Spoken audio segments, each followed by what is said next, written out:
I clicked the wrong button, I think. Now we should definitely be live. There we go, there we go, there we go. Hello, Sarah. How's it going? Beautiful. Hello, Timothy. Hello, A-Guy1013. How are we all doing? I was just saying, it seems insane that we are over a fifth of the way through the season, right? 5 races down. And still so many questions yet to be answered. Like there's so many things that we have yet to see and so many things that we haven't quite got to like fully understand yet in this season. But so quickly these races are flying by, especially because of this triple header. I feel like that's kind of made the season accelerate into life. Can you get a shout out? Of course you can. Prime Skeledits. Prime Skeledits. Gonna go for that. Hello, Josh. How's it going? Hello, Samet. Hello. Inez as well. The quali is at 6 UK time. That is correct. It is at 6 o'clock. And I feel like this is one of the tightest qualifyings that we're going to have throughout the season, honestly. Like, as the season has progressed, it's felt more and more like we should know where everyone is going to slot in, but we don't know where everyone is going to slot in. It's all a little bit weird. I feel like my white balance is really off. Hang on a minute. Let me shuffle this. I feel like I've moved things around inside of this room over the last few days, and my white balance looks mental. Where are we? I just look very blue. Very blue. Is that better? Worse? I'll adjust it as we go. We'll see what happens. Can I request a reschedule for about 7 or 8 hours later? 2 a.m. It's commitment, though. You're committed. And therefore, you got to respect it. You know what I mean? Got to respect the commitment to the cause. You got to be in it to win it.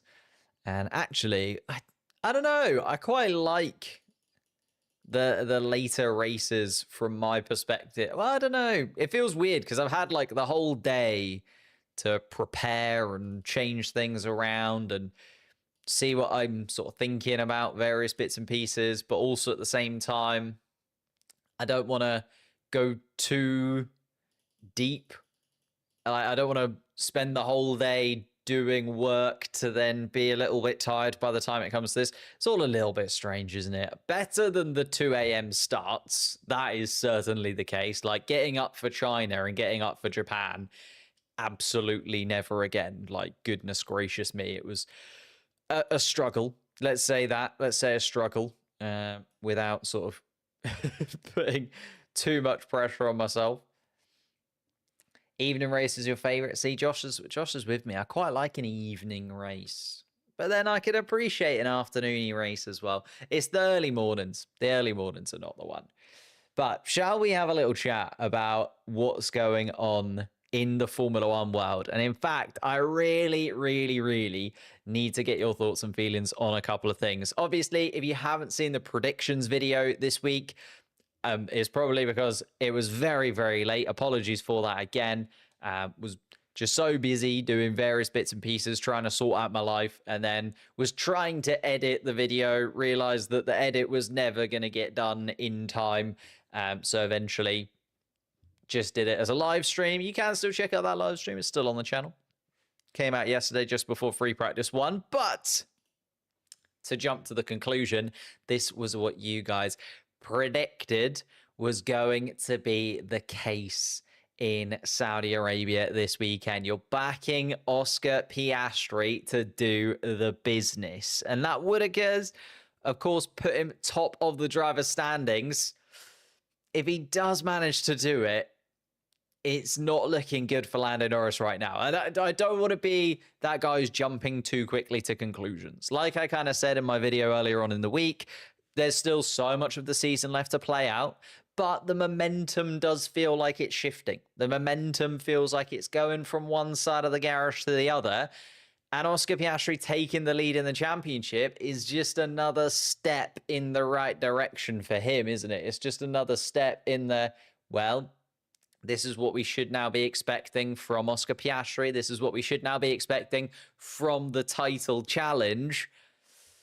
And who kind of takes that lead, especially, I think, into the summer break. I know we're still a little bit off that. We're sort of halfway to the summer break. Not even, actually, isn't it? It's 14 races into the season. So about a third of the way to the summer break. But whoever gets to the summer break leading the championship, especially if Verstappen, Russell, those kind of guys do start to close the gap, I just think McLaren do need to make a decision. And I think that will be what points it. It will just be whoever is leading the championship by that point will get the slightly beneficial treatment. Not saying that championship's done and dusted by then. Not saying that Piastri is leading the championship and it can't come back into Norris's favor or vice versa after the summer break.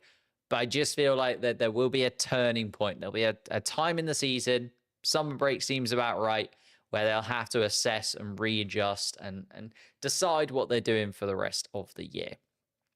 Then you said Ollie Behrman being the surprise. Of course, got to race here last year. If you're looking at one of the rookies to do well, probably the rookie that scored points, albeit in a Ferrari, but scored points nonetheless in Saudi Arabia last year. And then is coming into this season and has started to hit the ground running. No, it was very tough opening weekend in Australia, the crash in free practice 1, missing free practice 2, not being able to sort of take part in Australia in the way that he would have wanted to. But since then, started to step in the right directions, get those points on the board. An insane drive last time around in Bahrain from 20th to 10th. And I know Bahrain is a good circuit for that kind of thing.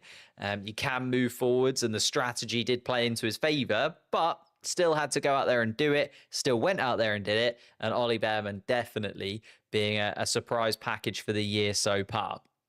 Shouldn't be a surprise, performed well last year as a rookie. That is very true. That is very, very true.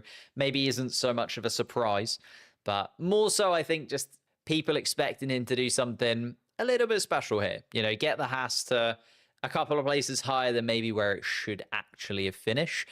Best team, McLaren just seems to be running home with the best team voting at the moment. Does seem fairly obvious at this point of the season which team is going to come out and score the most points in the Constructors' Championship every weekend. The other teams that people thought would do well were kind of your Haas's.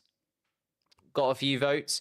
Outside of that, it was mainly the top 4 teams, to be honest with you. Lance Stroll does usually hit the wall here. So I can understand why Lance Stroll has been thrown in the mix. He has hit the wall in Saudi Arabia a good few times. Huge crash. Was it last year or the year before? I think it was last year. Lance Stroll, huge crash around the final couple of quarters. And then flop team, Stakes Sauber, just seems to be where they are right now. Hot take Mercedes as the flop team. Ouch, ouch, ouch. Where do I think Alonso will be? Where do you think Alonso to be? Where did he... In free practice 3, it wasn't great, was it? I'd be happy if Alonso got through to Q2.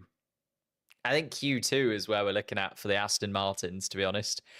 Getting out of Q1, getting through to Q2, I don't think Q3 is on the cards. Just because you've got those top 4 teams, so I'm locking those kind of 8 positions out unless something goes really wrong.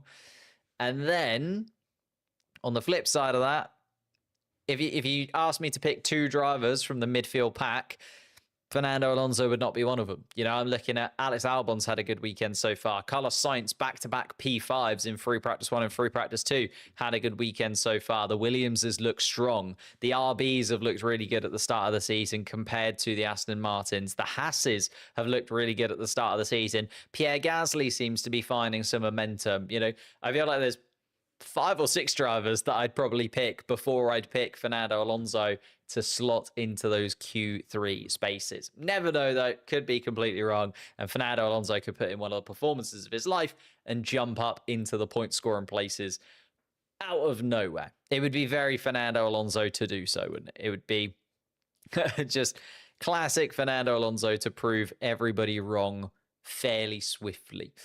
But I think that's where we're kind of sitting at with Fernando Alonso at the moment. Really want a Monaco Stroll career mode. Yeah.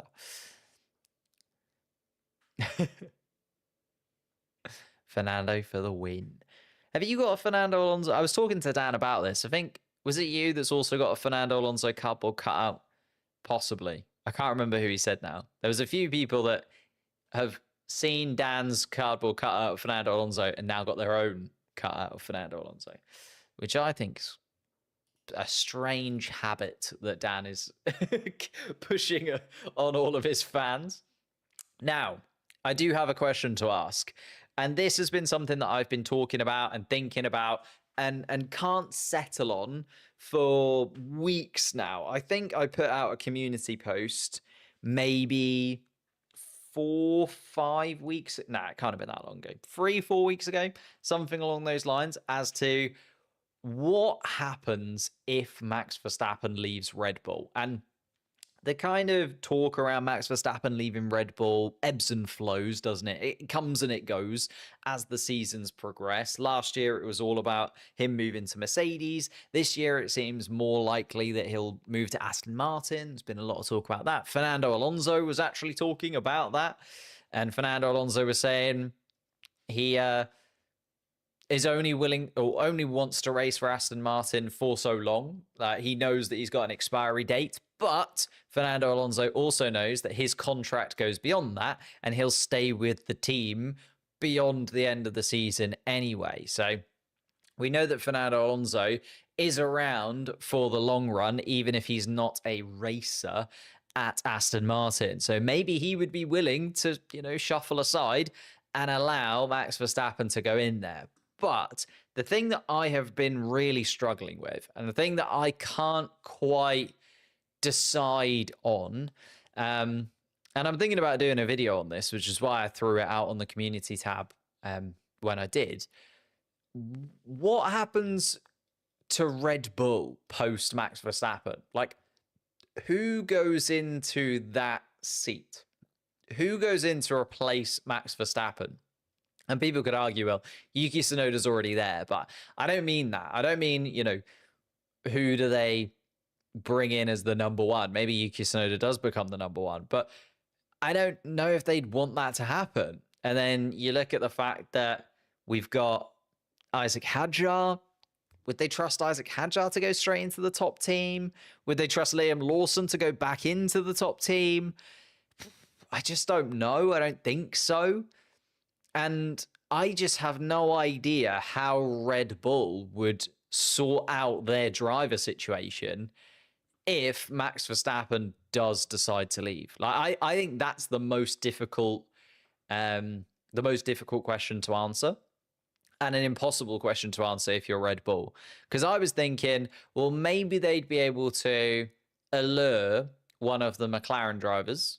Maybe the McLaren drivers get to a point where they've had enough of there not being a clear team number one, and either Norris or Piastri could go to Red Bull and just be like, right, I'm going to be the number one there. And I think Red Bull would be willing to say, Lando, come across, you'll be our number one. You don't need to worry about, the second driver anymore. You don't need to worry about Oscar being on a similar level to you in the same car, etc., etc., or vice versa. Oscar, you don't need to worry about Lando being the number one, etc. Come over to us. We'll sort you out. I could see that being the case. I could certainly see one of the McLarens go in there. But then if the Red Bull is so bad and it doesn't quite look like it's going to be great moving into the next regulation cycle either, even though Red Bull are a big team now, do you leave the clearly fastest car at the moment to go to Red Bull? Probably not, even with the regulation change. Then it's like, oh, okay, if Max Verstappen ends up at Mercedes, does George Russell go to Red Bull? I can't see that either. If I'm honest with you, I can't see George Russell going to Red Bull. I don't think he suits the team. I don't think he'd fit in there well. And I don't think the Red Bull team would want a driver like George Russell. That is as quick as he is. I just don't think that works. And I also was then looking at the rest of the grid and I was like, maybe they go for like Carlos Sainz from Williams or Alex Albon from Williams. I have no idea. I've hit that brick wall every time I've tried to sort of think about who would go in to replace Max Verstappen. I've just hit a wall of I don't think anyone would either want to go there or anyone would, or Red Bull would want anyone in particular to go there. Kelly, I agree. There's like no clear option. And it doesn't quite make sense in my head wherever I put the drivers and whoever I bring in to replace Max Verstappen. My head keeps going back to that McLaren argument, though. Just maybe they're able to allure one of the McLaren drivers.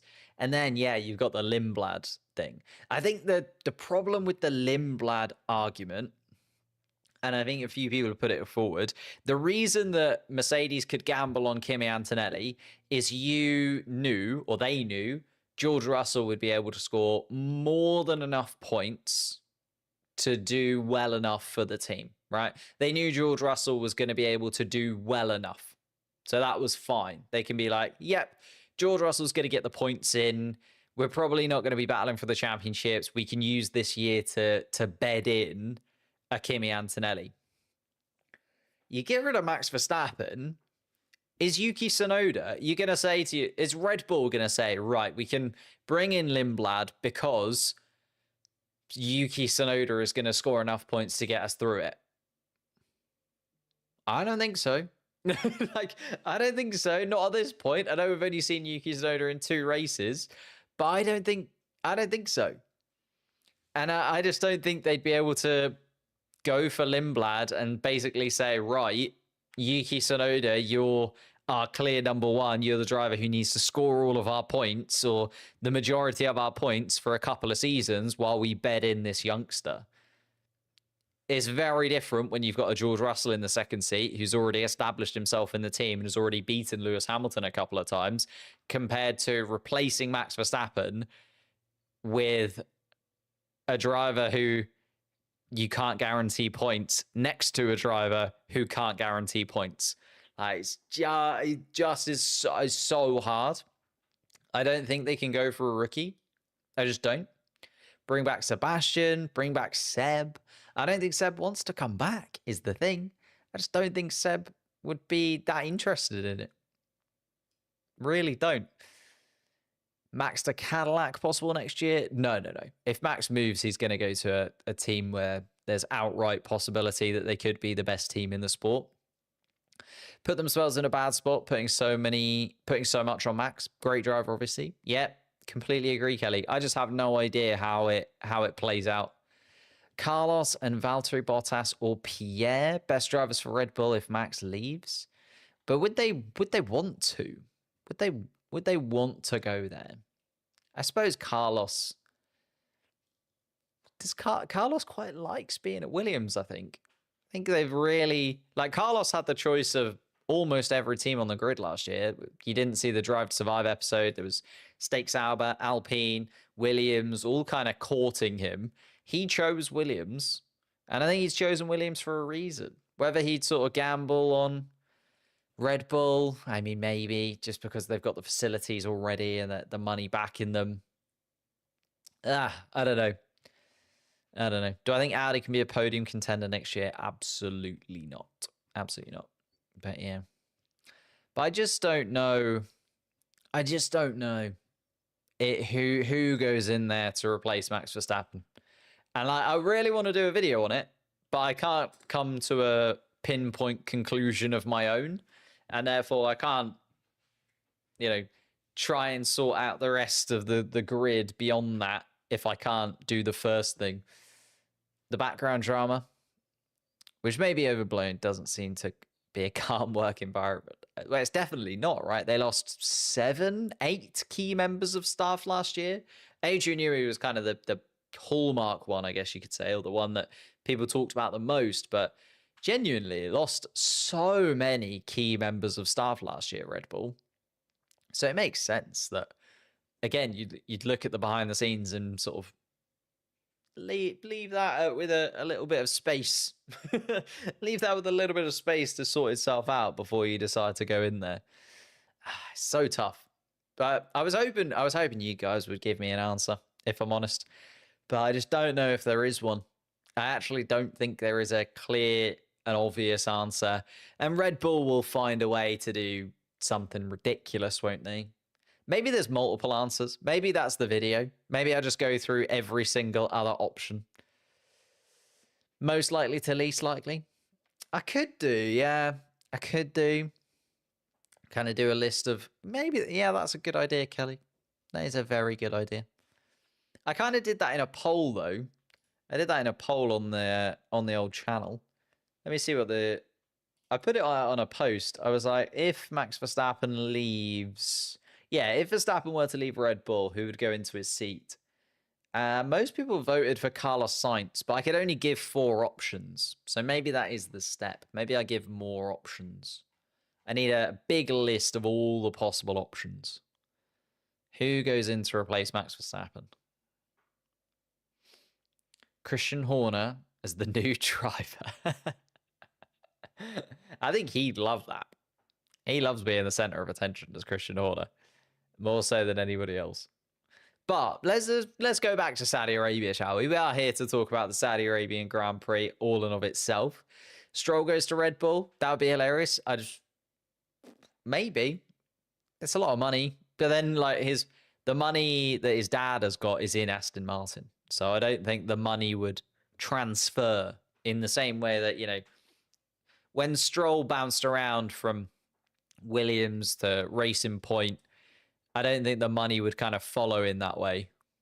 I think it would be, well, Stroll's left, but the money remains in Aston Martin. Bottas. When will qualifying start? That is a very good point. Let's talk about qualifying. We're about to get underway. Saudi Arabian Grand Prix qualifying is about 5 minutes away from us. Let's lap back to your predictions just so you can see them again. Do you agree with these predictions? Do you not agree with these predictions? As I said, I think it was about 2,000-ish votes that people put in over the course of Monday and Tuesday before I got to making these graphics. So this is a fairly chunky consensus when it comes to the voting on these predictions, but it doesn't mean that you can't disagree with what the people are putting forward. I certainly did not agree with these wholeheartedly. I was indifferent. I always put my votes in, one of the couple of thousand that gets put in, so I try and sway the votes in my way, but I can't fight against your guys' general consensus. I feel like Leclerc will sneak a podium. I feel like Ferrari could be in with Leclerc in particular. Lewis Hamilton looks to be struggling again. But yeah, I could certainly see a Charles Leclerc doing pretty well this weekend. Think another Q3 performance from Gasly. Most certainly, yeah. I think Gasly, the Williamses will be in the mix. Possibly the RBs. It's a very tight sort of grouping that we've got in the midfield this year. And we've seen that in the way that everybody has scored points, right? All of the teams have got points on the board now, thanks to Gasly. So Alpine are on the board. Everybody's in the mix.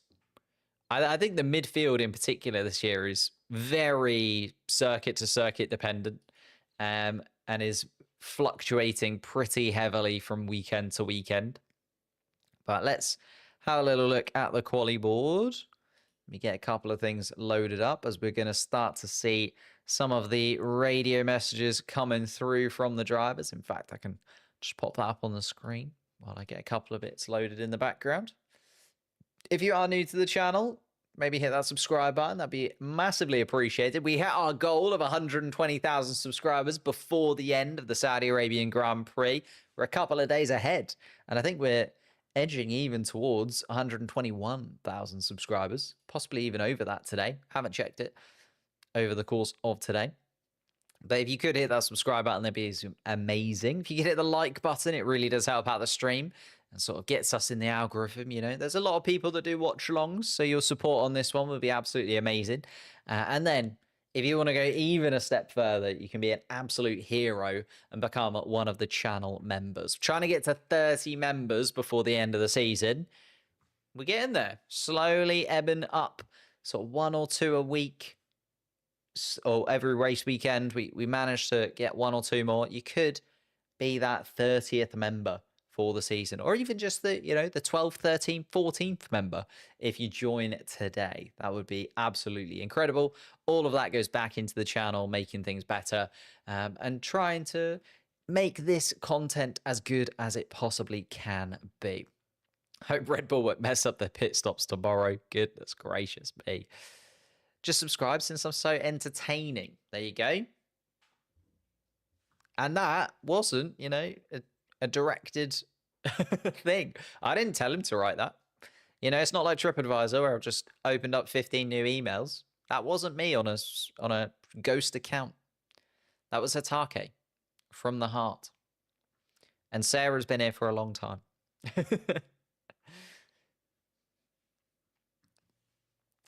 Here we go then. Everything is loaded up in the background. Let me swap it across and get going. Track clear, 18 minutes on the board for the first qualifying session here in Saudi Arabia. We're going to lose 5 drivers. Who will those 5 be? Hello, Sally. How's it going? Sorry you're late. You're not. You are right on time. 18 minutes of qualifying is headed in our direction. And a lot of the drivers actually taking to the track already, or taking to the pit lane, I should say already. The track not open as of yet. The Haas of Ollie Behrman, front of the queue. His teammate Esteban Ocon behind him. The Stake Saubers behind that. Aston Martin's joining in as well. I think the RBs and possibly a Williams. Yeah, the Williams is there in the queue also. So a lot of the drivers wanting to get out early, which is a weird one, to be honest. A lot of the time, especially because this is, 1, a street circuit, and 2, a circuit that doesn't really get used for anything else throughout the rest of the year. It's one of those circuits where it can be very dusty. It takes a little while for it to really start to grip up, even with the free practice sessions and obviously the other races that are going on throughout the weekend. It does take a little while for it to grip up. But then on the other side of things, we also often, on the flip side, see that the lap times start to come to the drivers as they continue on, right? So as much as you want to get out there, you want to get some rubber down, you want to clear up the track, you're kind of just doing that for the people behind you. So you want to be as late out and as late across the line as you possibly can be when it comes to Saudi Arabian qualifying. So interesting that these drivers are going out early, although none of the big boys really getting involved as of yet. Ocon, Behrman, Doohan, Hulkenberg, Bortoletto, Albon, the drivers currently making their way out of the pits. As I say that, Lando Norris blinks first of the top teams and joins the queue at the end of the pit lane. A Ferrari has just come out behind him as well. Can't see if that's Hamilton or Leclerc. I'll keep you up to date with that. But Esteban Ocon is going to be the first driver to get a lap time in the streets of Saudi Arabia. It's already 1 a.m. Goodness gracious, Christian. You are committed. Love that. Love to see it.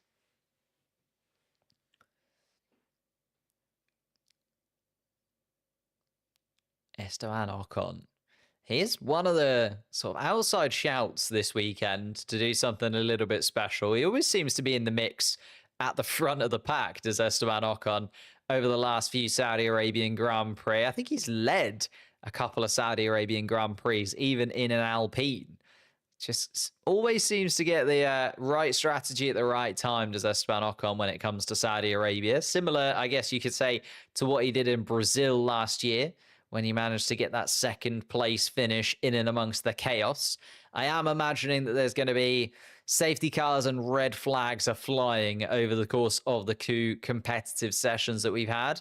Only the one red flag I can recollect from free practice 2, where Yuki Tsunoda found the barriers at the final corner, just clipped the inside wall, sent himself into the outside of turn 27. But I think we're expecting there to be at least one red flag, I reckon, during this qualifying. Maybe a red flag and a couple of safety cars during the race tomorrow as well, especially with the change of tyres, meaning that they are a step softer. There is a little bit less grip once they start to decay, and the degradation is going to be a little bit higher than we normally see here in Saudi Arabia. Esteban Ocon, though, is going to set the standard. He's just coming around the final corner. DRS wide open as he comes towards the line, and it's going to be a 129.9 for Esteban Ocon as he gets us underway. Lando Norris has just started his flying lap just behind as well. It was Charles Leclerc was the first Ferrari out of the garage. Lewis Hamilton behind him, though. So the two Ferraris just coming around the final corner as well. Jack Doohan is going to cross the line to go second fastest at the moment as Nico Hulkenberg takes top spot from him. But Charles Leclerc and Lewis Hamilton are now starting their flying laps. As expected, Lando Norris goes quickest of anybody in that first sector. The McLarens have looked like not just the team to beat so far this season, but predominantly quicker than the rest over the course of the weekend so far in the first 3 free practice sessions. Lando Norris surely in the battle for pole position today, but needs to guarantee that by getting a lap in, making sure he doesn't drop out in this first bottom 5 drivers. We need to see what the respective lap times of everybody are going to be. Hello, Antonio. How are we doing? Good afternoon indeed. Well, afternoon for you, not so much for a lot of the other people watching. Alex Albon currently top of the timing sheets, but that is going to be beaten by Lando Norris pretty comfortably. Looking at his sector times, and Lando Norris does indeed go to the top of the timing sheets with a 128.0 for the McLaren man. That is 0.5 of a second quicker than Charles Leclerc as Charles Leclerc comes across the line. Charles Leclerc quickest in the final sector though, so not bad at all from the Monegasque right at this moment in time. That should be enough to get them through. We're looking at a few drivers still yet to set a lap time, one of them being the current world champion Max Verstappen, who has just started his first flying lap of the evening in Saudi Arabia. He's not too far off Lando Norris through the first sector, actually, Verstappen. That's a pretty solid opening gambit from the Red Bull man. 4 thousandths of a second adrift of Lando Norris's first sector time. Maybe Max Verstappen is also in the mix for pole position. Didn't look comfortable yesterday, but started to move in the right direction earlier today. Maybe they can get it right just as qualifying comes to a peak. And he's 14 thousandths of a second off Lando Norris through the middle sector as Max Verstappen. So this is going to be a time that goes very, very close to the top of the timesheets, if not to the very top of it. Still waiting for Oscar Piastri, of course, to set a lap time as well. He's done the first sector in a 32 dead. Verstappen a 10th adrift of Lando Norris overall. Then Yuki Tsunoda was actually quickest through the middle sector of anybody until Oscar Piastri did the middle sector and has just gone purple through that part of the track with a 27.7 from the Australian through that middle part. Lando Norris under pressure from his teammate in the championship. Will he be under pressure here for pole position as well? Here comes Yuki Tsunoda, and that's a much better time from Yuki Tsunoda than we've seen over the past couple of weeks, although he was not too bad when it came to qualifying 1 in Japan. It was qualifying 2 where he made that mistake down in towards the first couple of corners, but Tsunoda just 3/10 off of his teammate, but right in the mix. 2 McLarens and 2 Red Bulls at the top. And Oscar Piastri was able to do it, by the way, 7 thousandths of a second quicker than his teammate. Piastri a 128.019 to Norris's 0.026. That means Bortoletto and Ocon have dropped down into the bottom of the pack. Oh, Kimi Antonelli has to get out of the way of, is that some sort of rubbish bag, I think, on the circuit? So Kimi Antonelli probably going to have to abort that lap because he had to move out of the way of that. Oh, no, that was the end of his flying lap. That's okay from Kimi Antonelli. Just seen his lap time come through. 7th fastest overall for the Italian. And it's the 2 RBs then that we are missing from our lap timings.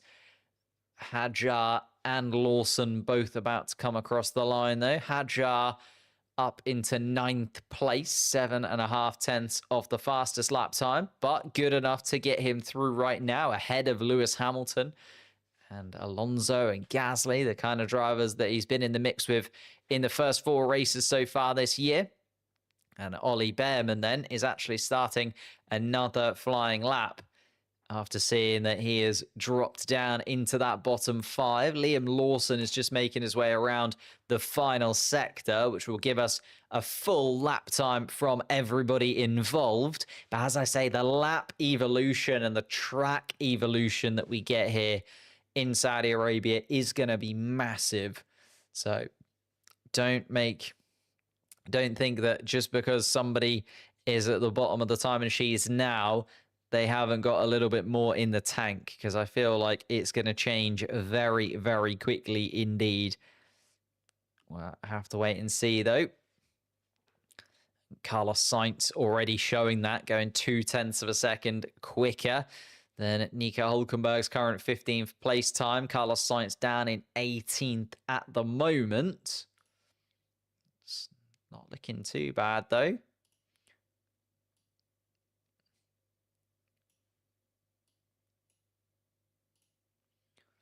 Ollie Behrman crosses the line into the top 10. Ollie Behrman goes, but then Carlos Sainz displaces him from that position. Carlos Sainz goes into the top 10, but it is very tight indeed, and it feels like that lap evolution is going to be so crucial. Lando Norris has actually gone quickest of anybody in the first sector, but then slower than his previous lap in the middle sector.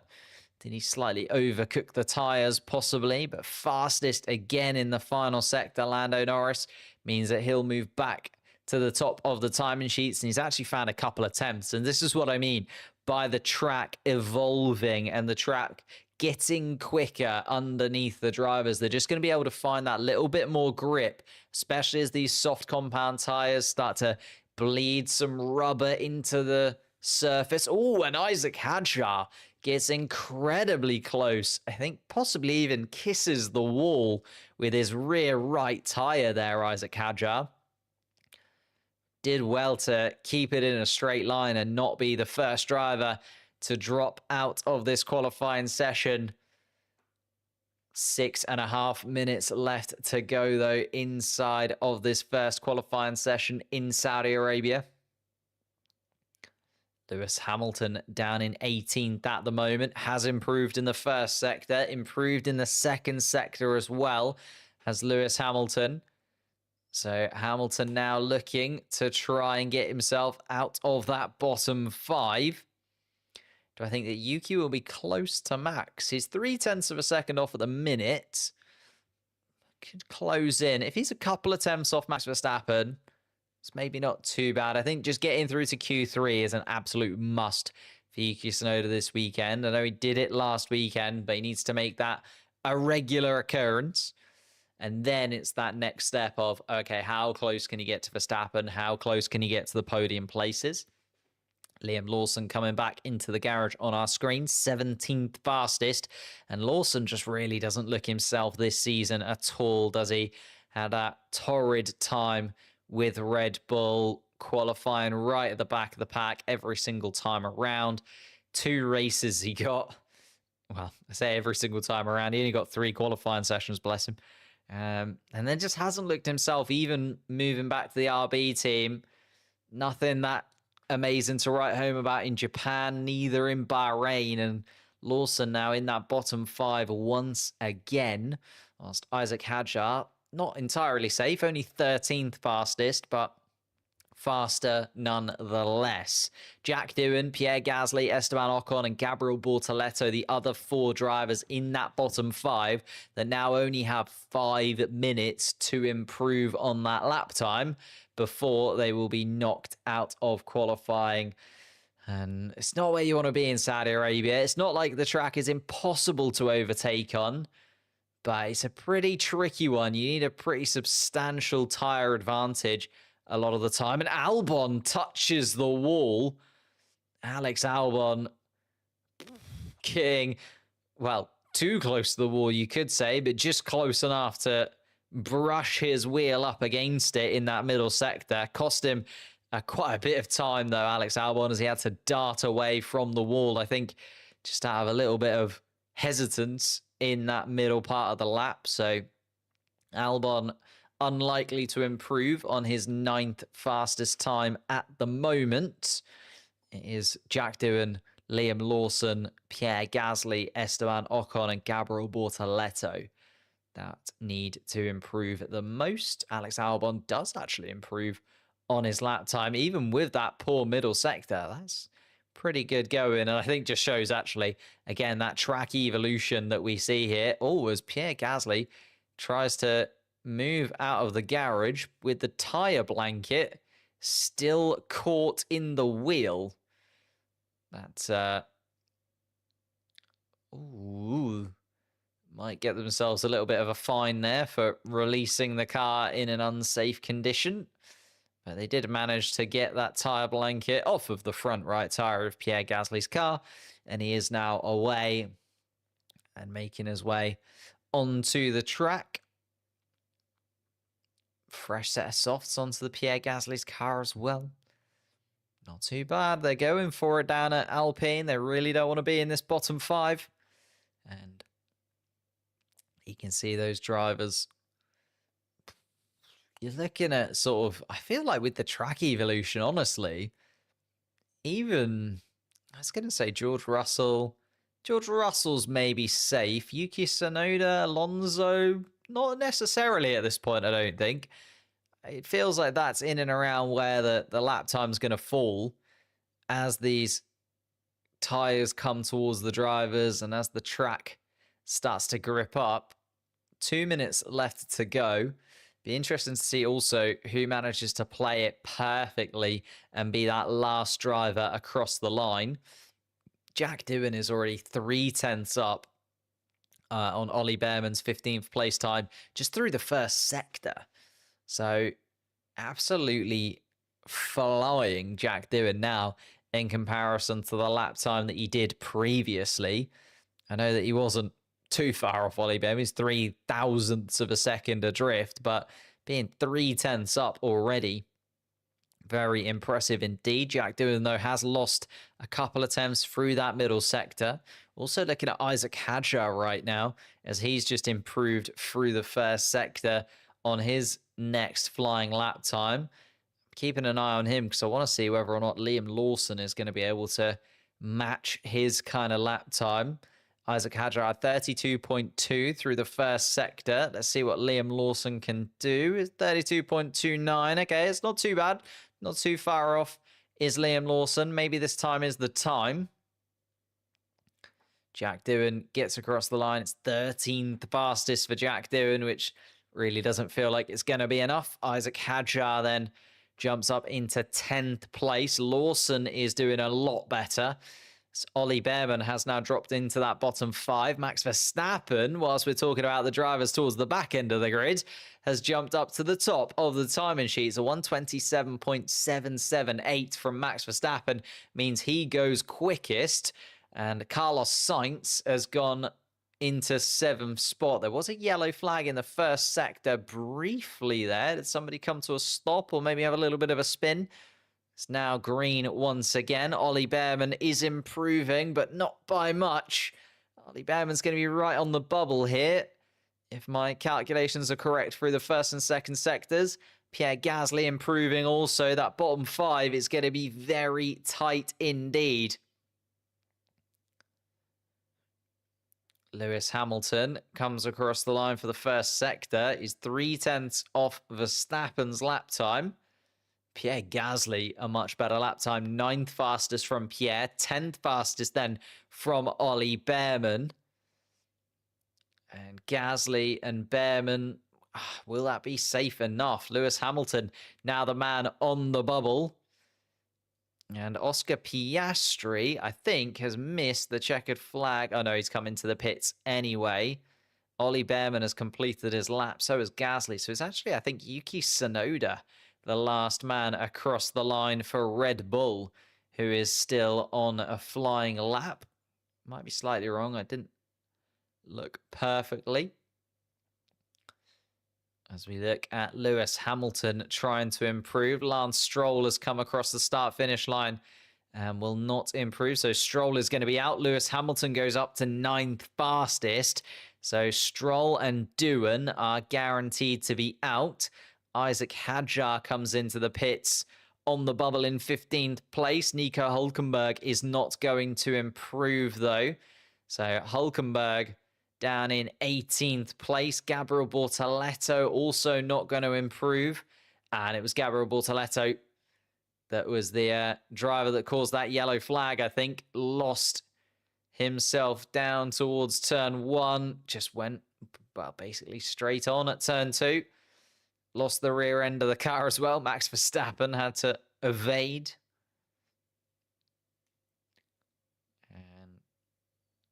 Gabriel Bortoleto really not finding a rhythm inside of that Stake Sauber car at the moment, is he? After winning Formula 2 last year and looking to be one of the rookies to sort of come in with the most momentum behind them, that car has just been torrid to drive. Nico Hülkenberg not able to get it out of the first part of qualifying either. So both of the Stake Sauber cars down and out in 18th and 20th.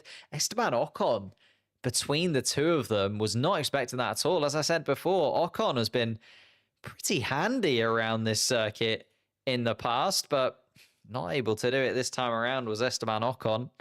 And Ocon, unfortunately, dropping down in 19th place. Jack Doohan inside of that Alpine. Now got a guarantee that he will be with the team until the summer break. So taking a little bit of the pressure off his shoulders, but nonetheless has dropped out of this qualifying session the first time of asking.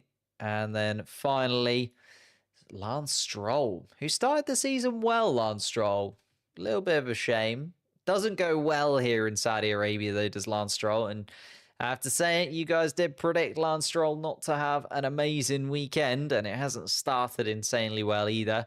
Lance Stroll, 16th place and out. So 15 drivers will continue on to the second part of qualifying. Yellow flags going up in various different sectors.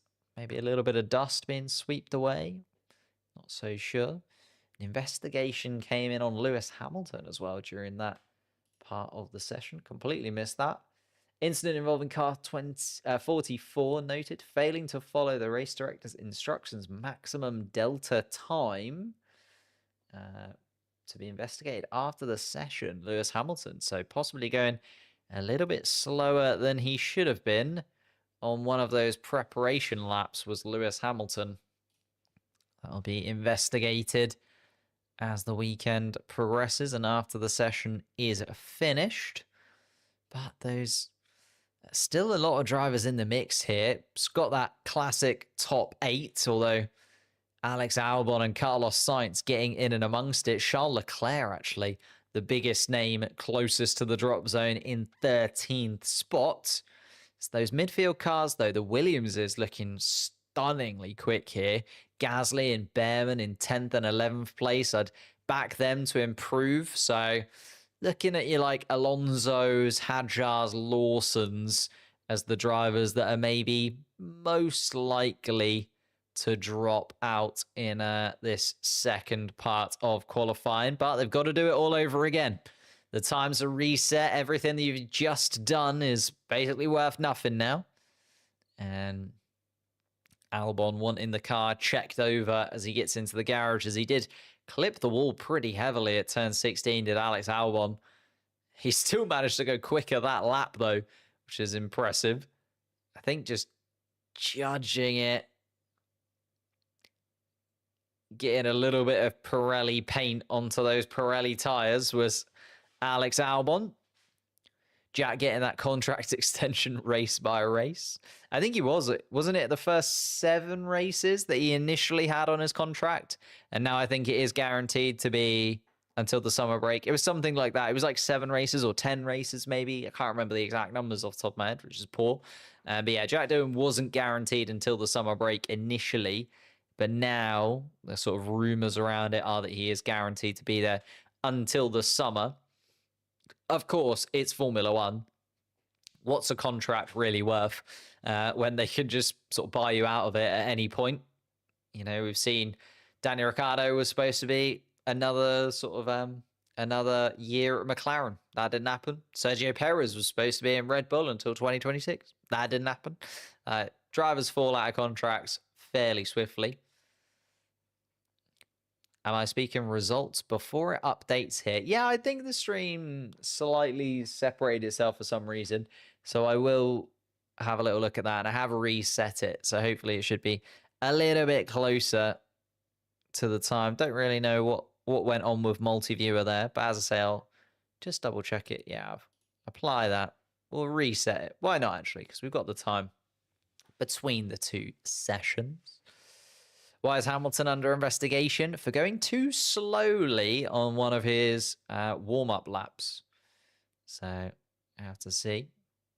Oh, and Lance Stroll being told to stay in the car as the Aston Martin team have put forward a case for track limits. Of course, we saw last time around Nico Hülkenberg got through to Q2 when he shouldn't have in Bahrain. Should have actually been Alex Albon that made his way through to Q2. Didn't take advantage of it, though, the Steak Sauber man, but still very annoying when you're Alex Albon and you think that you were out of qualifying, but actually you should have still been in it. So, I have to see. We are getting underway once again, though. Alex Albon getting out on track early. Lance Stroll, haven't heard anything more from that Aston Martin radio message, so maybe they've given up on it. We'll have to wait and see. But Albon, the first man out on track. Again, the track's going to continue to evolve, though, so being first out not necessarily in your favour, unless you're expecting somebody to make a meal of it. And there comes the cavalry. Goodness gracious. All the cars out into the pit lane. Oscar Piastri has to make space for Carlos Sainz. One of the RB cars is also just trying to nab his way into the mix. I think Charles Leclerc has to subside. Everybody had the same idea at exactly the same time. Maybe Alex Albon was on the right idea, getting himself out nice and early.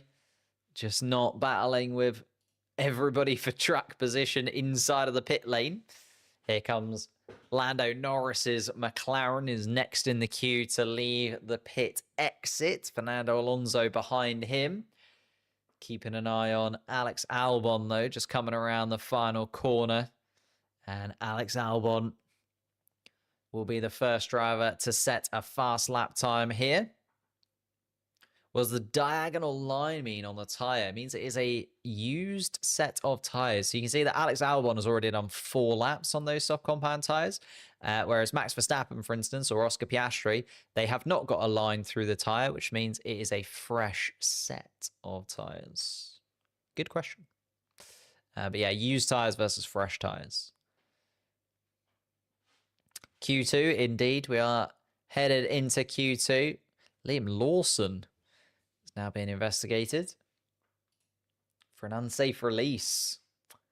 Unsafe release, Liam Lawson. So that's usually pretty slam dunk if that's the case. Alex Albon, quickest in the first sector. He's the only driver who's done the first sector in this session, but quickest in the first sector nonetheless. Sets the standard at a 130, just a 32.2. That'd be a very slow first sector. 27.9 through the middle sector as well. And Albon is going to set the standard here.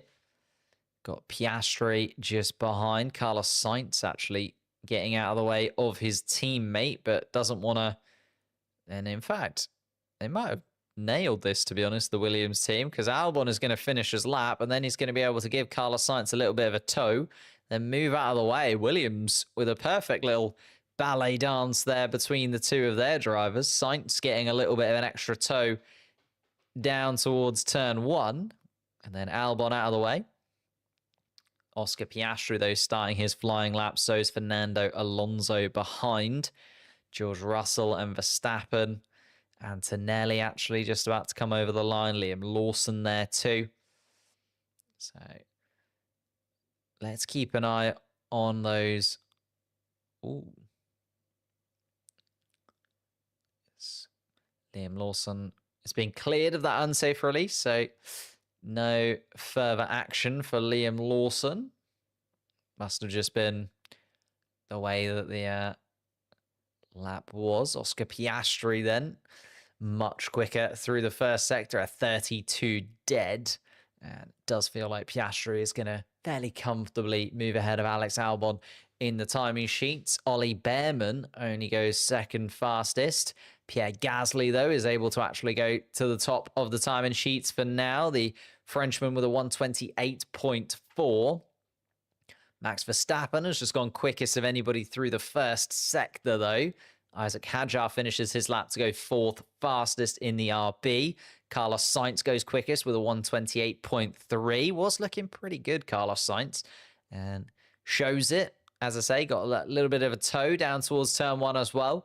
But Oscar Piastri is going to set something of a rocket ship time here. Put Carlos Sainz's time to shame, and he does indeed. 0.6 of a second quicker than Carlos Sainz. I know Sainz is in a Williams, but still, that is a sublime time from Oscar Piastri. And I think Max Verstappen is going to go even quicker still. Verstappen, quickest of anybody in the first sector, improves in the middle sector as well. George Russell then coming across the line for Mercedes, only third fastest. Verstappen comes across the line and goes to the top of the sheet. He is a couple of tenths, well, a tenth and a half quicker than Oscar Piastri. Max Verstappen is well in the mix here. Not looking like it was going to be his weekend at all when it came to Friday practice, but Max Verstappen just knows when to hit the gears, doesn't he?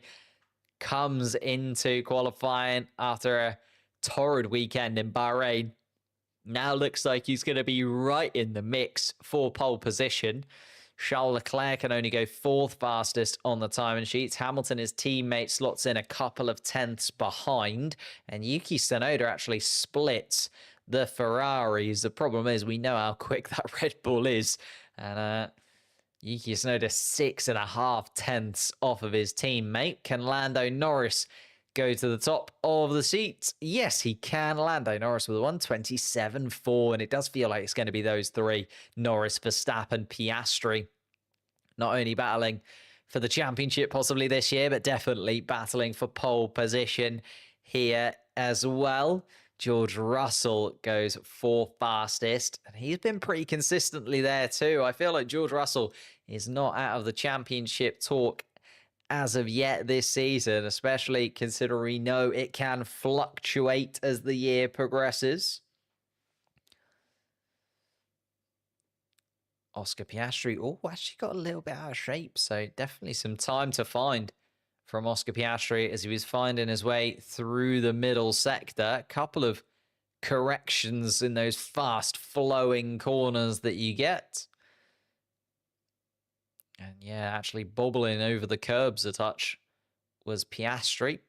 So definitely some time to find for the Australian It is Albon, Behrman, Hadjar, Alonso, and Lawson, the 5 drivers down there. So, as we kind of expected, the 2 RBs and Fernando Alonso in that bottom 5, but Albon being outdone by Carlos Sainz is a little bit of an eye-opening one. And Pierre Gasly again doing the business inside of the Alpine. Ollie Behrman, of course, are still a rookie. You know, you look at Hadjar and Behrman doing it for the rookies out there. Kimi Antonelli also. Kind of forget that Kimi Antonelli is also in the rookie discussions because he just is in a much better car than all of the other rookies. And, the Red Bull mechanics actually having a little look underneath Max Verstappen's car. Did the Dutchman possibly get a little bit over the over the curbs and cause some damage to the bottom end of that Red Bull? Let's take a little look. Oh, there's a little bit of a bump from Verstappen.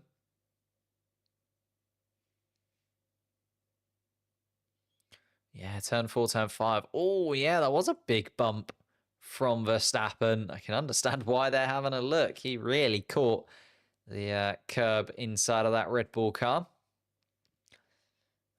And Red Bull will just have a little look at the plank. You know when you've hit the curbs, don't you? It's one of those, like, even in a car that, you know, in my car, I know when I've hit a bump, you really feel it in one of these Formula One cars. That is going to send a bit of a shock through the spine for Max Verstappen. Liam Lawson yet to set a lap time. The man demoted from Red Bull to RB and has managed to make it through to Q2. So looking up compared to very slow start to this first qualifying session, but managed to get through. 15th fastest at the moment, but definitely not out of it yet. Wouldn't put my money on him making through to Q3, but still in the mix nonetheless. Kimi Antonelli, 0.8 of a second off of it. Hello, Mini Med JD. You are new. How you doing? How's it going? Why they scrapped the rainbow tires? I think it was just because it was really hard to remember which one's which. It's still the same plethora. It's still the C1 to C6. It's just, instead of it being a rainbow of tires, they just pick 3 sets for each weekend. So I think this weekend it's the C3, C4, and C5.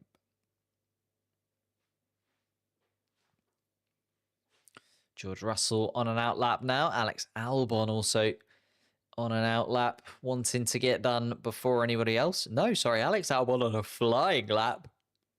Wow, that is very early from Alex Albon to go for a flying lap already. Does improve though, goes 6th fastest. Does Alex Albon. 4 minutes and 10 seconds on the clock. And Williams maybe gambling on somebody making a mistake. Of course, there's always the possibility of a red flag here in Saudi Arabia. The walls being so close, and especially the opening sort of few curbs being, well, as Max Verstappen saw, pretty tricky to deal with. Turns 4, 5, 6, 7, 8. You can easily lose yourself in and amongst those wavy curves, very high speed.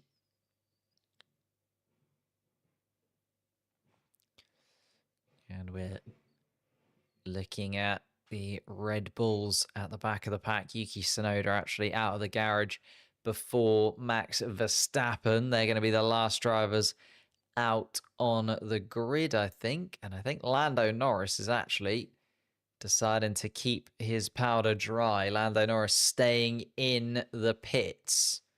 Everybody else is out there. Max Verstappen then is going to be the last driver out into this final, or second part of qualifying, I should say. Thank you for subscribing to the channel. Appreciate it, mate. Norris, a 127.4 to beat. But what we're really looking at is Antonelli, currently 10th fastest, a 128.3. is the current cut-off zone, but Antonelli now looking to improve. Coming down towards turn 1, the Italian, his first time racing here at Saudi Arabia in Formula 1. His 5th race of his Formula 1 career. It's been a very, very solid start. Had it not been for the ill-timed safety car last time out in Bahrain, he would have probably scored points in all 4 of his opening 4 race weekends. He went 3 for 3. And Antonelli looking to get back onto point scoring form.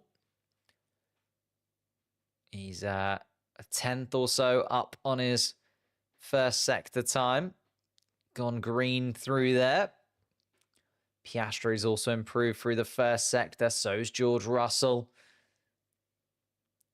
Carlos Sainz actually a little bit down on his own first sector time, a 32.0 through the first sector from Carlos Sainz. He's not safe at all, is Carlos, in 9th place at the moment. His teammate Alex Albon, though, into the pits he comes. So Williams have decided to go 1 early, 1 late. Carlos Sainz getting the benefit of being the later driver. Ollie Behrman also, though, hasn't improved through the first sector either. So Behrman not looking likely to sneak his way through like he did last year. Kimi Antonelli moves up to 5th fastest. Behrman again, a poor middle sector from him. So unlikely to get through is Ollie Behrman. Fernando Alonso's also on an outlap in the Aston Martin. Is going right now. Hadjar and Lawson also down in that bottom 5 at the moment. Here comes Ollie Behrman then. Didn't improve in the first or second sectors. It's going to have to be a really good third sector if he's going to get there, and he doesn't. It's a 10th or 2 slower than he was before, so Behrman is going to be out of qualifying here. Isaac Hadjar improves, but it's only 11th from Isaac Hadjar. So he is going to remain in that bottom 5 as well. Liam Lawson, his teammate, just finishing his lap behind. Can Lawson get himself out? He can. Lawson moves up into 10th place, who is right on the bubble. But Lewis Hamilton is completing a lap behind. Lewis Hamilton, though, slow through the middle sector comparatively to last lap. Charles Leclerc finishes his lap to go 6th fastest. So Sainz and Albon currently through. Hamilton comes across the line, though, to make himself safe. Puts himself 8th place there between the 2 Williams cars. Here comes Gasly across the line, and Gasly goes 8th fastest, and that puts Yuki Tsunoda now into the bottom 5. And Tsunoda wasn't quick through the first sector. Alonso is coming around the final couple of bends. DRS wide open for the Aston Martin. Can't improve enough. Only goes 13th fastest. Can Tsunoda get himself through? Yes. Just about 7th fastest from Tsunoda. That puts Alex Albon down into that bottom 5. And Albon, unfortunately, just losing out by being earliest across the line there, I think. The degradation not playing in Alex Albon's favour, and the track evolution just playing against him. He was 7 thousandths of a second slower than Lewis Hamilton. And Lewis Hamilton can breathe a sigh of relief. Goodness me, Albon, very close indeed. Liam Lawson wasn't good enough. Alonso wasn't good enough. Hadjar and Behrman also drop out in that bottom 5. Oh my goodness, I didn't look across the screen. Sally, thank you so much. 5 gifted members, if you managed to get one of those. Dirty Blitz, Panon, Abra, Mira, and Yisrael. Say thank you to Sally. That is absolutely amazing. Thank you so much, Sally. Come and join us for the race tomorrow. Thank you. Yeah. Post-race show, of course, you did get access to a post-race show and some more benefits coming. Like, I was hoping to have those benefits ready and raring to go for the new season, but the house move is slowly happening. You know that house move that was supposed to happen before the season started? It's now actually going to happen. So we're only 5 races in. No, thank you so much, Sally. Really, really do appreciate that. Everyone included, not applicable. Happy Easter for tomorrow. Thank you. Anyone doing anything exciting for Easter? In fact, I spent the morning baking some Easter bits for my family for tomorrow. There you go. So that was my Easter preparation and then going to see my parents for a couple of hours before the Grand Prix. Of course, I'm going to be back for the Grand Prix. Wouldn't miss it. Is this track hybrid, permanent, and street track? It's a bit of a weird one, yeah. It is a street circuit, but obviously not on like real.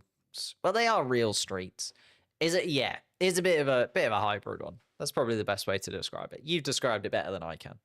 It's a bit of a mix of both sort of full-time track and also streets of Abu Dhabi. But was purpose built in sections for Formula One. And to be honest, there isn't a lot of racing at all outside of just Formula One around this circuit. Gonna see your grandparents. Miss out on the race? No. Oh no, you're joking. Thank goodness. Ooh. Don't miss out on the race. Like, go and see your family, but get it done early. You know what I mean? More points for Sainz and Antonelli? Certainly on the cards. So Albon, Lawson, Alonso, Hadjar, and Behrman, the 5 drivers that have now dropped out of qualifying 2. They joined Stroll, Doohan, Hulkenberg, Ocon, and Bortoletto in that bottom 5. So the bottom 10 from 11th to 20th is now set. Lewis Hamilton still under investigation, by the way, for being too slow on one of his outlaps during Q1. We'll have to wait and see how that plays out. I can't remember what kind of penalty that has had in the past. It's not something that comes up loads, to be honest, especially considering nowadays the drivers generally just wait in a queue in the pit lane rather than what they used to do, which was wait in a queue round the final couple of corners. So whichever way you kind of see it, the drivers still wait in a queue to make sure that they've got a nice bit of clean air in front of them. But Norris, Verstappen, Piastri does feel like it's going to be our battle for pole position. The 2 Mercedes cars keeping themselves ever closer to the top of the table. They know that those points are available, don't they, the Mercedes team? They're just keeping themselves right within touch and distance, just in case. I don't think they'll be close enough to catch McLaren in the Constructors' Championship, but you never know when it comes to the Drivers' Championship. George Russell doing absolutely everything that he can to just make sure that he's still within talking distance of the top drivers on the championship sheet. Charles Leclerc in 6th place there in Q2. I was expecting a little bit more from Charles Leclerc. I was expecting him to be quick around here, but hasn't quite been able to nail it yet. Maybe it will all come together just as Q3 comes to a head. Yuki Tsunoda making his way through inside of that Red Bull. 0.5 of a second off the top of the timing sheets and 4.5 tenths off of his teammates. You'd maybe say that Tsunoda should be a touch closer, but through to Q3 nonetheless. Carlos Sainz and Pierre Gasly are 2 midfield cars, which join our kind of standard top 8 in there. So Carlos Sainz, the quicker of them, 5.5 tenths off the top spot. Gasly in 9th place, and Lewis Hamilton, 7 thousandths of a second separated him and a trip to being out in Q2. But he is still in there, and Hamilton the opportunity to improve on that 10th place. Just for the people that are joining right at the end of qualifying, because I know some people, they just like to get here as the crescendo happens. Got to get here early, be involved. But no, I can understand it. I can understand it. For those guys that are just joining now, the 10 drivers that have already been eliminated from qualifying were Alex Albon in 11th place, Liam Lawson, Fernando Alonso, Isaac Hadjar, and Ollie Behrman dropped out in Q2 with Alex Albon. And then Lance Stroll, Jack Doohan, Nico Hulkenberg, Esteban Ocon, and Gabriel Bortoletto dropped out in Q1. They will start 16th to 20th tomorrow. Max Verstappen dragging his tractor to pole position yet again. He just always seems to be able to find something a little bit special, doesn't he? It's sort of every other race this season. Was all right in Australia, then did terribly in China, or not terribly, but wasn't a fun weekend for him in China. Ended up in that kind of 6th, 7th place battle for a lot of it. Then wins in Japan. Then is like 6th, 7th place again, isn't it, for Max Verstappen? That's sort of the best that he could have possibly asked for when it came to last time out in Bahrain. And now in the mix to win it once again. It's very to and fro for Max Verstappen, the ups and the downs, although the downs aren't too far off the pace either. Can I give you a shout out? I can. Minimed JD. Piastri for pole. Go on then. Let's get our predictions in. You got to choose one of the three. Is it going to be Norris, Verstappen, or Piastri? Or maybe you want to have, a little bit of an outside shout for George Russell, possibly. You have to see. Piastri is actually going to be first out on track. Talking of the McLarens. Piastri coming down towards turn 1. George Russell behind him. Antonelli also joining the queue. A little bit less of a worry about traffic now that you're in Q3. You get the privilege of having a bit more space out on track. But still a queue in the pit lane nonetheless, as everybody jostles for their perfect position as they want to get that tyre warm up exactly spot on. See who's got a fresh set of rubber on. So Antonelli, Leclerc, Sainz, Verstappen, all on used sets of soft compound tyres by the looks of things. Hamilton on a used set of tyres as well. So I think Norris and Piastri are the only two drivers that are on a fresh set of soft tyres right now. I know George Russell's got another set of softs as well. Norris for pole, Oscar, Max for pole. It's very mixed in the chat. Very mixed indeed.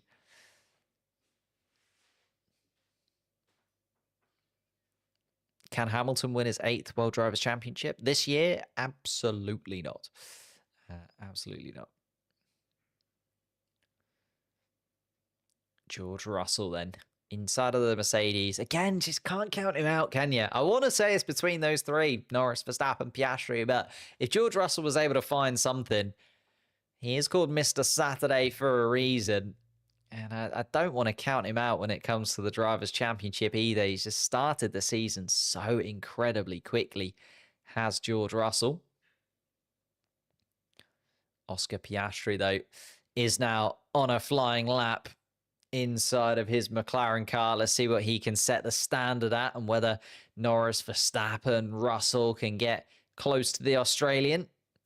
Antonelli, Leclerc fighting for that supremacy in the middle of the top 10 as well. Carlos Sainz versus Pierre Gasly. Which of those two midfield cars will start higher tomorrow? Piastri weaving through the first sector, passing Yuki Tsunoda on the way as well. Tsunoda shuffling out of the way. Tsunoda actually a little bit of space now that Piastri is overtaking him. Get those tyres in the right window. And Piastri sets the first sector at a 31.8. Russell can only do a 31.9. Antonelli a 32 dead. So Piastri quickest still in the first sector, even after the Mercedes cars have gone through it. Then sets the standard at a 27.6 through the middle sector. That seems like a nice little middle sector as well from Oscar Piastri. George Russell wants the floor to be checked inside of his Mercedes car. So possibly has clipped. Oh my goodness me. Piastri gets as close to the wall as you could possibly ask for.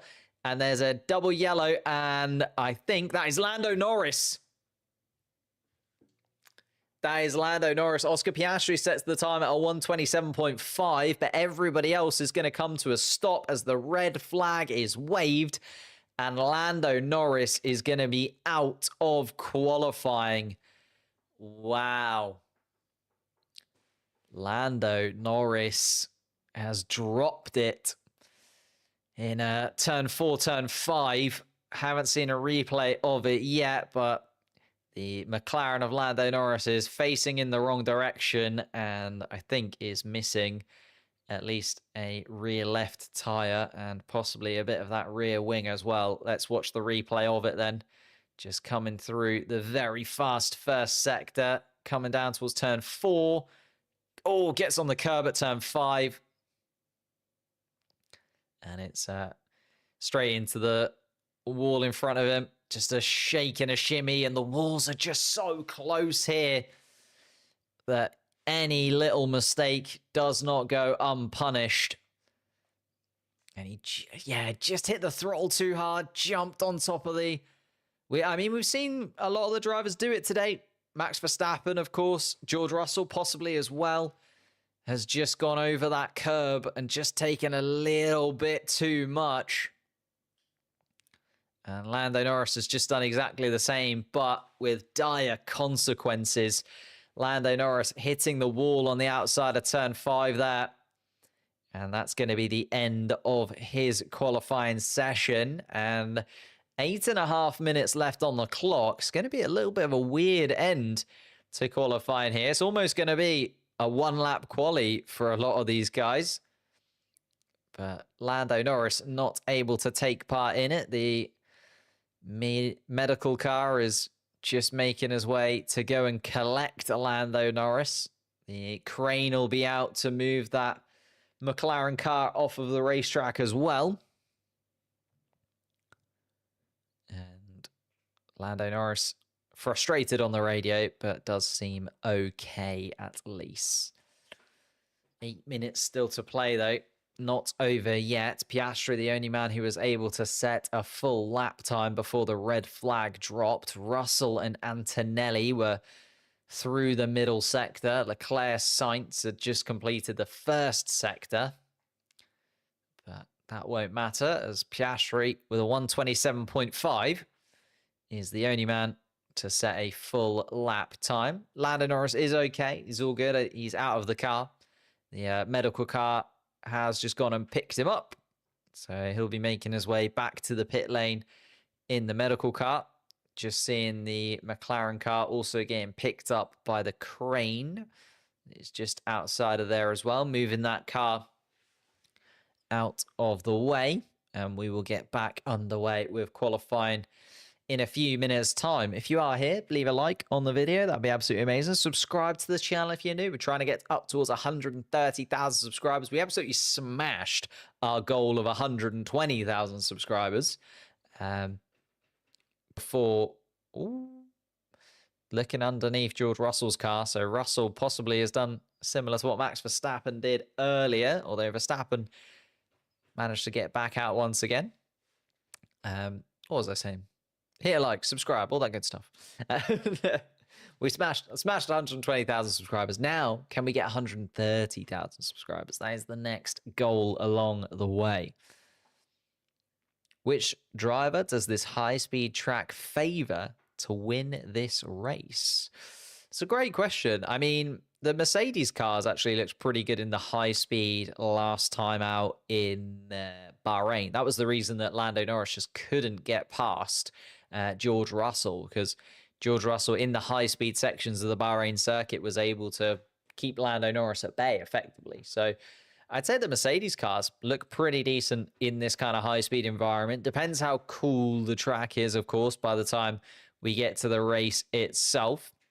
I'd normally say Ferrari look good in the high speeds, but Charles Leclerc hasn't looked to be sort of threatening the top spots of qualifying so far, and Lewis Hamilton nearly dropped out in Q2, so the Ferrari not looking amazing at this moment in time.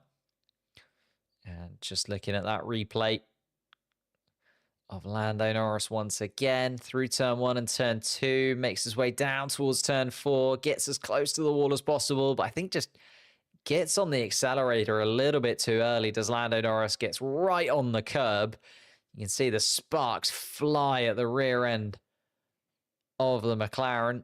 And then as soon as he starts to correct towards, then gets a bite as the tires then grip the track once again, has to correct and correct once more and just can't do it quick enough to catch the car before it hits the wall.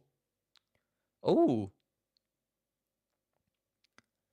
Oscar Piastri.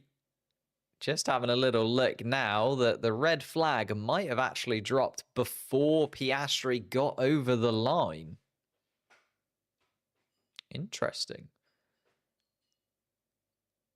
Is Piastri actually going to get that lap time deleted? I have to wait and see.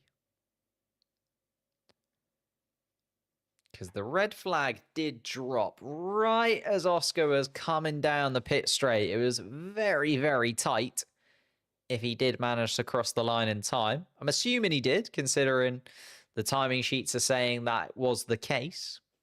But maybe they'll have a little look at that, and possibly if Oscar Piastri's lap time also is deleted, I mean, it doesn't make too much of a difference, to be honest, because everybody is going to have to go out, and Oscar Piastri is certainly going to go out again. But it does just mean that there's a little bit more pressure on Oscar Piastri to put another lap time in. The whole point of going out twice in this qualifying session is to get that banker lap, you know?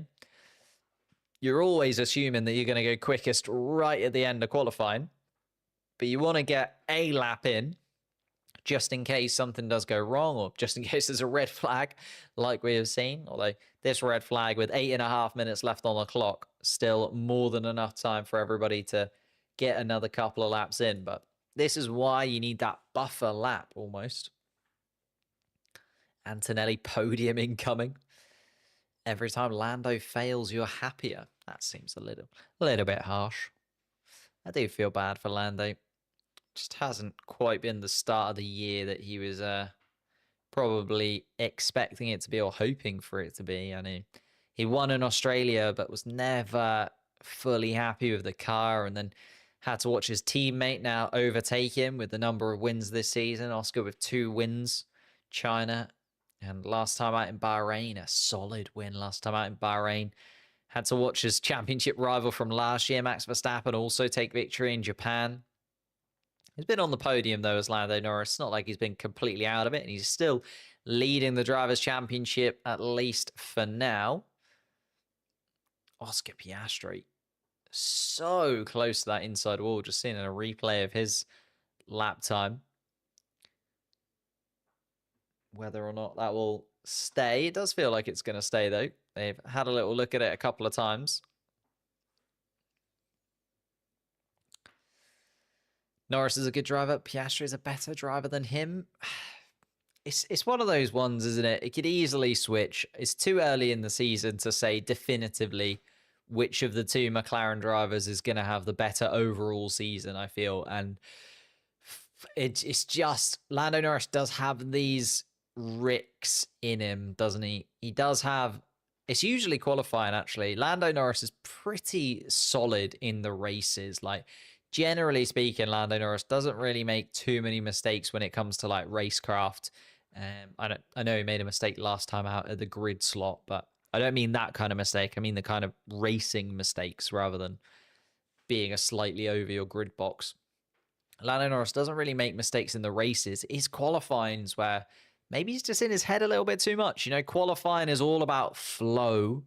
Qualifying is all about getting yourself right into that rhythm and making sure that he is ready. And maybe Lando Norris just too in his own head about it. And here we go then. Right, track clear, green flag. Let's see what we can do.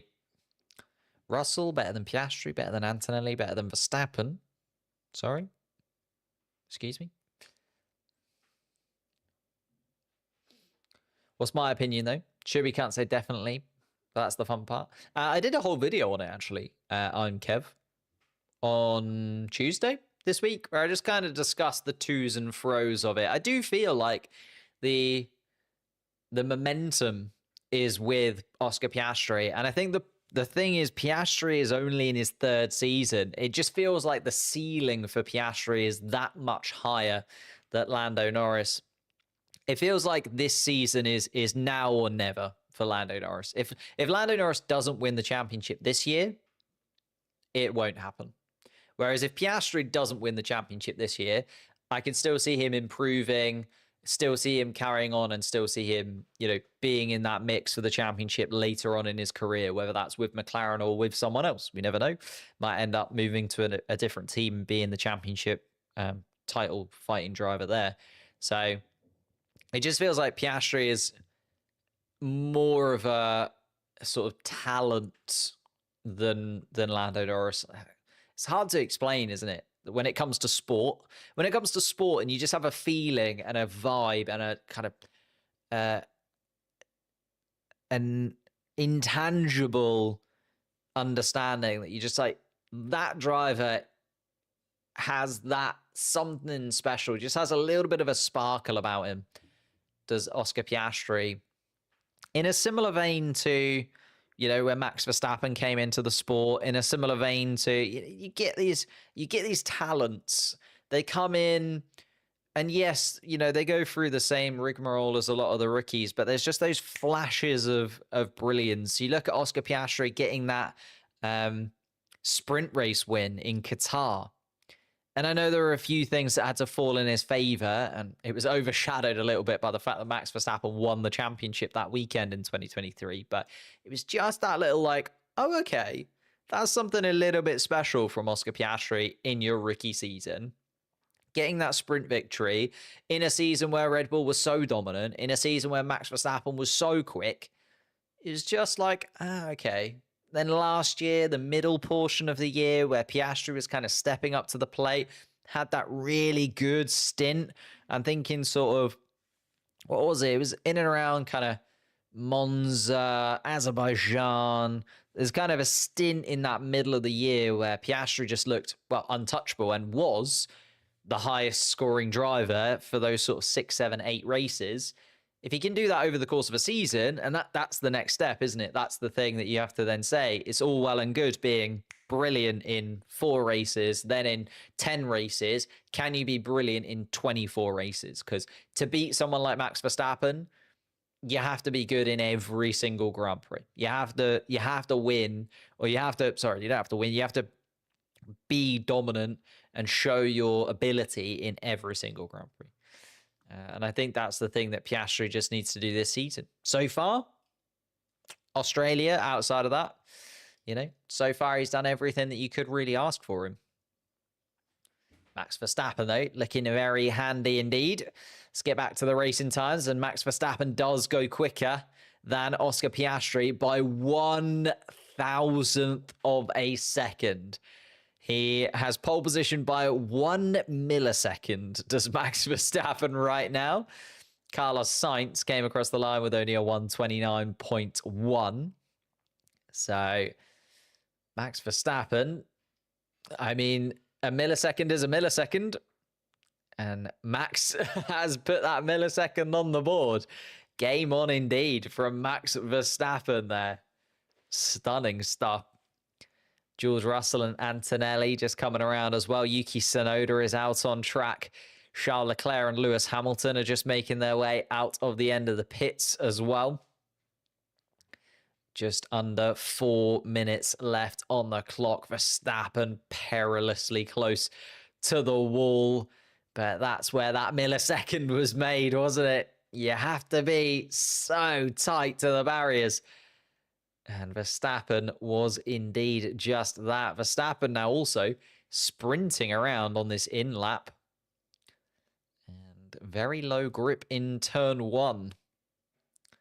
And they need to prepare the tyres better, because Verstappen saying the tyres just weren't ready, or, well, GP confirming that those tyres just weren't quite in the mix to where they'd want them to be. And Verstappen has just found the rear end of Carlos Sainz as he's coming into the pits. Looking at George Russell coming around the final couple of laps. Going to be a full racing pit stop for Verstappen, it feels like. Little check of the front wing, and Max Verstappen. Yeah, it was a bit of a slow pit stop, really, in terms of sort of racing times, but Max Verstappen out ahead of Carlos Sainz. So Carlos Sainz is coming out behind him. Antonelli just coming across the start-finish line. Russell also on a fast lap ahead of his teammate. Yuki Tsunoda's just come across the start-finish line as well. So everybody ramping their way up to their final and, well, only flying lap of the session. Charles Leclerc and Lewis Hamilton just coming down towards turn 27 now. So is Pierre Gasly. Oscar Piastri, the man who we have an eye on now that it seems to be a two-way battle And although I say that, never count out George Russell. He's gone absolutely ridiculously quick through the first sector as George Russell. He's found a 10th and a half on Max Verstappen's time. Wow. Max Verstappen is also getting out there. Oh my goodness me, this is going to come right down to the wire. Oscar Piastri is just coming around the final corner and starting his final flying lap time. George Russell actually goes a little bit slower than he did previously through the middle sector, but it's improved once again anyway. Still got time in hand after that sublime first sector. Let's see what Piastri can do behind him, because Russell and Antonelli are just coming across the start-finish line. Russell is going to go to the top of the timesheets, and it's by a 10th and a half from Max Verstappen. And I know I said it, and I don't know if I believed it, but now I surely do. George Russell goes to the top of the timing sheets for the Mercedes team. Oscar Piastri goes quickest of anybody through the first sector, though. And it's not by a lot. It's half a tenth of a second that Piastri has over Russell through that first part of the lap. This is going to be tight, ladies and gentlemen. Max Verstappen has also just started his flying lap. Here comes Charles Leclerc to only go fourth fastest for Ferrari. Lewis Hamilton is coming around the final sector as well. Oscar Piastri has lost a 10th of a second through the middle part of the lap, and Verstappen has found another 10th in the first sector. So it looks like Piastri might have to settle for P3. Russell and Verstappen are flying inside of the Mercedes and Red Bull cars. But here comes Piastri. It's not over yet. He's got one more sector to improve. He comes across the line as Piastri. It goes to the top by a 10th. Piastri at 127.3. He will be ahead of George Russell, but will he be ahead of Max Verstappen? Verstappen has half a tenth of a second on Piastri for now. It is going to be the last roll of the dice as Verstappen comes through this final sector. We've seen him touch the wall through turn 27 before in 2021, but it looks planted this time around. He's going to do it. Is he going to take pole position? Yes, Max Verstappen by 100th of a second. Goodness me. 100th of a second is the difference. Verstappen takes pole position in Saudi Arabia, and Piastri has to settle for second place. George Russell can also take a bow in amongst that. A great lap to put him in and amongst the talking point, but just wasn't enough to keep Verstappen and Piastri at bay. The Red Bull of Verstappen onto the top spot once again. Piastri slots into second. George Russell then in third place, just behind on the second row of the grid. And Charles Leclerc is going to start beside George Russell, but was not in the same league, really. 2.5 tenths adrift of the Mercedes car. Kimi Antonelli is going to be on the third row of the grid with Carlos Sainz beside him. Carlos Sainz can be very, very pleased with that indeed. The Williams car has looked great this weekend, and Carlos Sainz was P5 in both of the first free practice sessions on Friday. He now takes P6 for the race tomorrow. Lewis Hamilton will start in 7th place, Yuki Tsunoda in 8th, and Pierre Gasly will start inside of the points in 9th. Depending on the damage to the car, and hopefully they'll be able to put Norris's car back together again without him having to take any kind of grid penalty or start from the pit lane or anything like that. Should be the case, but for now, Lando Norris is going to start in 10th place after that crash which caused the red flag in Saudi Arabia in the final qualifying session here. Behind that, just to remind you, Albon, Lawson, Alonso, Hadjar and Behrman dropped out in Q2, so they will start 11th through 15th. And then Lance Stroll, Jack Doohan, Nico Hulkenberg, Esteban Ocon and Gabriel Bortoleto were the 5 drivers to drop out in Q1. They will be starting from 16th down to 20th place. Whew. My goodness me, what a session that was. Thank you guys so much for joining me. Massively appreciate it. Just seeing that lap from Max Verstappen, how does he do it? When he is on form, he is sublime, is Max Verstappen. The way that he is able to just find the lap time just in time to get it on pole position, his 42nd pole position in the sport. I just don't know how he does it. The talent of Max Verstappen is unreal. Oscar Piastri gives him congratulations for getting that pole position. Piastri, though, 100th of a second in it. Very tight indeed. The Australian not quite able to get his third pole position in the sport this time around, but it feels like that third pole position will come at some point in the season, doesn't it? George Russell, third, and on those podium slots that you get to be in. The interview's just coming up, but be interesting to see what Lando Norris says post-qualifying. We haven't heard anything from the Briton during this time. Didn't get his post-qualifying interview as of yet, but it'll be interesting to see what he says. I'm going to leave you there, though. Thank you guys so much for watching. Massively appreciate it. Thank you, Sally, once again for the gifted memberships. That is insane. Thank you so much for all of the support in the first 5 races of the season. The 5th race coming at us fast and furiously tomorrow here in Saudi Arabia. As you leave, if you could hit the like button, maybe subscribe to the channel, or if you fancy kind of sticking with the channel, click one of the videos linked in the description below. The top one, I talk about this battle between Piastri and Norris and how it feels like the momentum is falling towards the Australian driver.